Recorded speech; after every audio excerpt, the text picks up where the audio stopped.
Hello everyone, hope you all are doing well. So today we are going to do the next question of mains answer writing practice और आज का question है there is a lot of criticism regarding UAPA not UPA UAPA that is Unlawful Activities Prevention Act जो Unlawful Activities Prevention Act है उसके regarding जो है काफी क्रिटिसिज्म है शुरू से है you should know it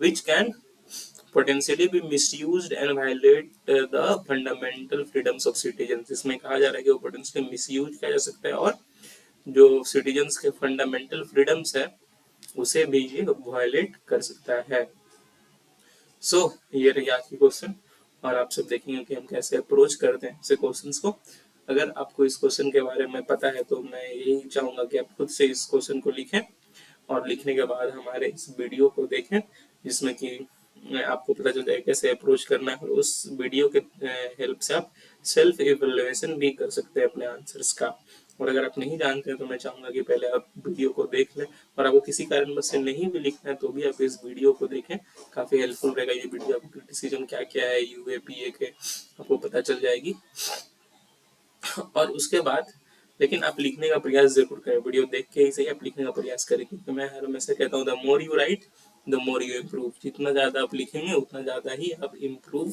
कर पाएंगे so let's start the answer सबसे पहले इंट्रोडक्शन की बात करें तो मैं हमेशा कहता हूँ इंट्रोडक्शन में या तो दो थंब रूल या तो कोई फैक्ट लिख दो या तो फिर जो क्वेश्चन है उस चीज को डिफाइन कर दो इसके बारे में कुछ लिख दो जैसे कि मैंने यहाँ पे अनलॉफुल एक्टिविटीज प्रिवेंशन एक्ट थी तो उससे पहले हमें समझना होगा कि अनलॉफुल एक्टिविटीज क्या है व्हाट आर अनलॉफुल एक्टिविटीज उस हिसाब से मैंने यहाँ पे लिखा हुआ है introduction So, what are unlawful activities?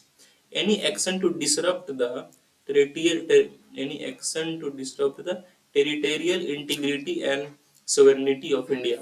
कोई एक ऐसा एक्शन जिससे इंडिया की टेरिटोरियल इंटीग्रिटी या सोवरेनिटी डिसरप्ट हो या इंडिया की इंटीग्रिटी और सोवरेनिटी खतरे में आए तो उसे हम लोग अनलॉफुल एक्टिविटीज कहेंगे और इस चीज से बचने के लिए गवर्नमेंट ने इस एक एक्ट लाया था that is UAPA unlawful activities prevention act so that these unlawful activities can be prevented and proper actions would be taken against them तो जो यूएपीए था सबसे पहले ये पास हुआ था 1967 में इट वाज पास्ड इन 1967 में ये पास हुआ था और उसके बाद ये 2004 और 2008 में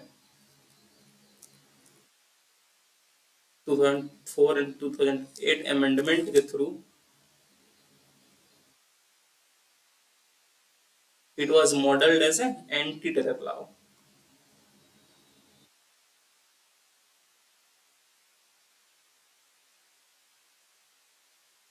एंटी-टेरर लॉ जो ये दोनों अमेंडमेंट हुए थे 2004 और 2008 में इससे एंटी टेरर लॉ की तरफ से ये मॉडल हुआ यहाँ तक कि 2019 में पार्लियामेंट ने अमेंडमेंट बिल जो थी 2019 की यूएपीए अमेंडमेंट बिल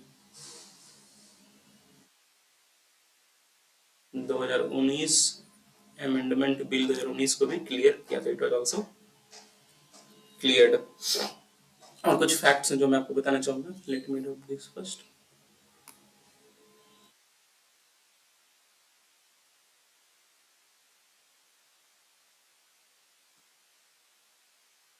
एज पर एनसीआरबी एनसीआरबी के मुताबिक that is National Crime Records Bureau जो जितने भी क्रिमिनल के रिकॉर्ड्स होते हैं वो इसमें रखा जाता है एनसीआरबी के तहत एट पर NCRB around 4231 cases were filed between 2016 to 19 which UAPA के रिगार्डिंग जो यूएपीए के थे उसके तहत 4231 केस को फाइल किया गया था 2016 से 19 के बीच जिसके में मात्र 112 cases out of these cases 112 cases have resulted in convictions so these are the facts you should know और अगर आपको ये याद है तो आप जरूर इस आंसर्स में लिखें that will enhance your answer, आपको मार्क्स भी अच्छे मिलेंगे अगर आप ऐसे फैक्ट्स लिखते हैं। तो एनसीआरबी के तहत ये चीजें थी, जिसमें आप कन्विक्शंस दे सकते हैं। 4000 में मात्र 112 कन्विक्शंस थी।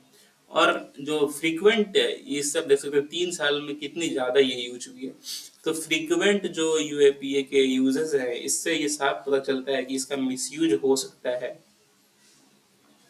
It can be misuse. और पास्ट में भी ऐसे एक्ट्स थे जिसमें जैसे कि एंटी टेरर लॉज थे जिसमें कि मिसयूज के एलिमेंट थे, जैसे स्पोटा, प्रिवेंशन ऑफ टेररिज्म एक्ट, और वहाँ टाडा भी था एक, that is terrorism and disruptive activities, terrorism and disruptive activities prevention act, ये भी था। तो ये दोनों में भी काफी मिसयूज के चांसेस थे।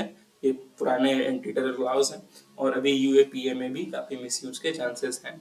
तो उसके लिए काफी क्रिटिसिज्म है, और हम बात करते हैं क्या क्या क्रिटिसिज्म है। Mainly we to discussing criticism, comment on criticism. So let's move on to it. Criticism of UAPA. First of all, vague definition of terrorist law.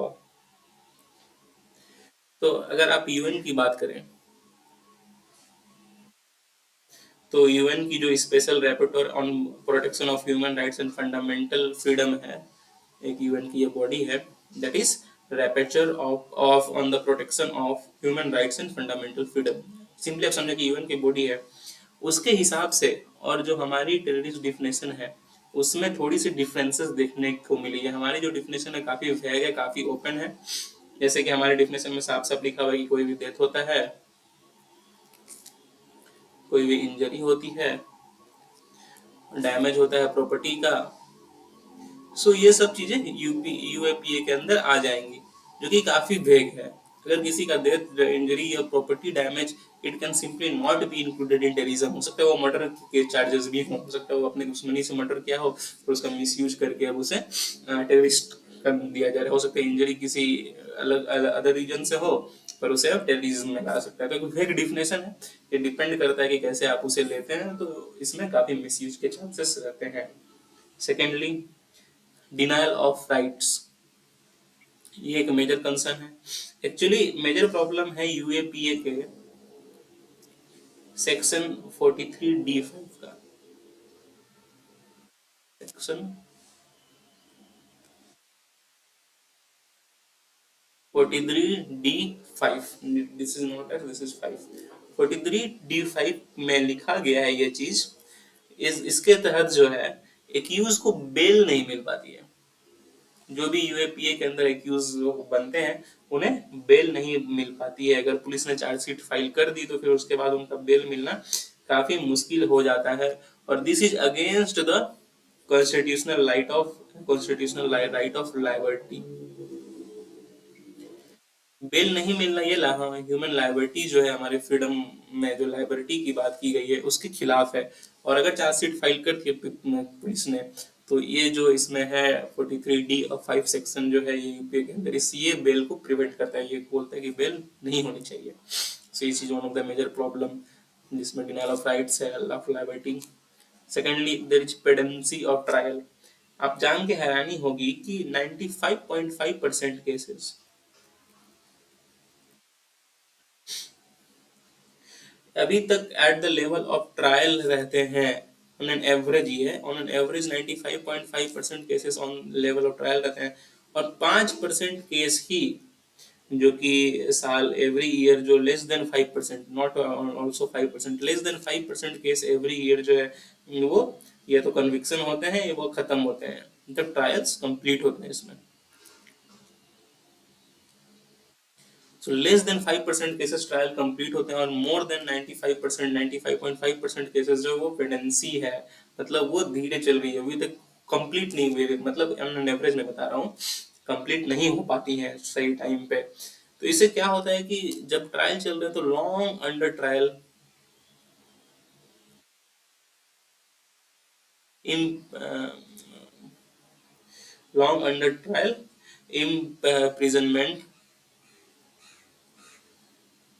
जब तक ट्रायल होता है तब तक उन्हें जेल में रहना पड़ता है। They have to stay in the jails too long under trial imprisonment, prison में उन्हें रहना पड़ता है, इम्प्रिजनमेंट होती है उनकी, और जो बेल है वो भी नहीं मिलता है।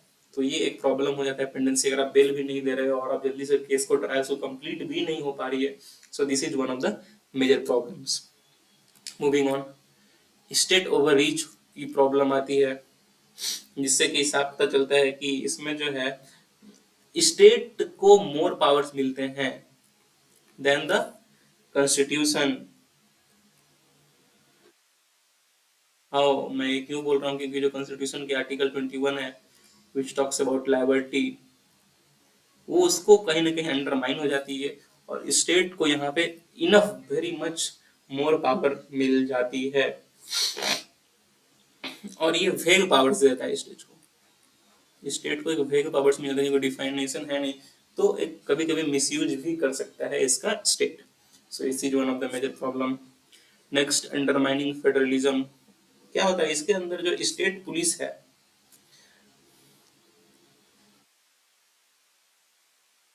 वो टेररिज्म की एक्टिविटी को उतने अच्छे से नहीं डील कर पाती है। जो फेडरल स्ट्रक्चर है जिसमें कि स्टेट पुलिस बनी हुई है, हमारे फेडरल स्ट्रक्चर में अगर आप देखें तो जो 7 शेड्यूल है जिसमें कि पुलिस है स्टेट सब्जेक्ट है इन 7 शेड्यूल्ड। तो उसमें क्या होता है कि स्टेट पुलिस को उतनी ज्यादा रोल मिलती नहीं है इन टेररिज्म के केसेस को डील करने के लिए।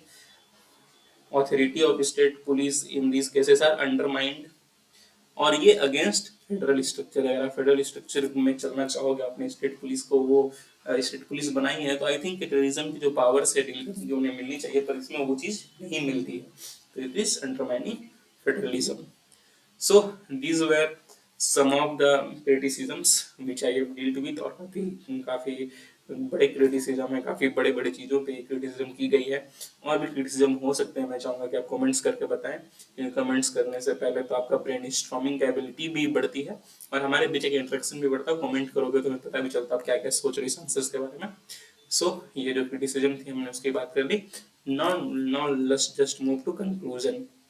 जब जब भी मैं बोलता हूँ कि आपकी बॉडी अच्छी है, तो कंक्लूजन एक सिंपल सेंटेंस से कर ले, सिंपल पॉजिटिव सेंटेंस से कर ले, it will fetch you good marks, जैसे कि मैंने यहाँ पे किया हुआ है।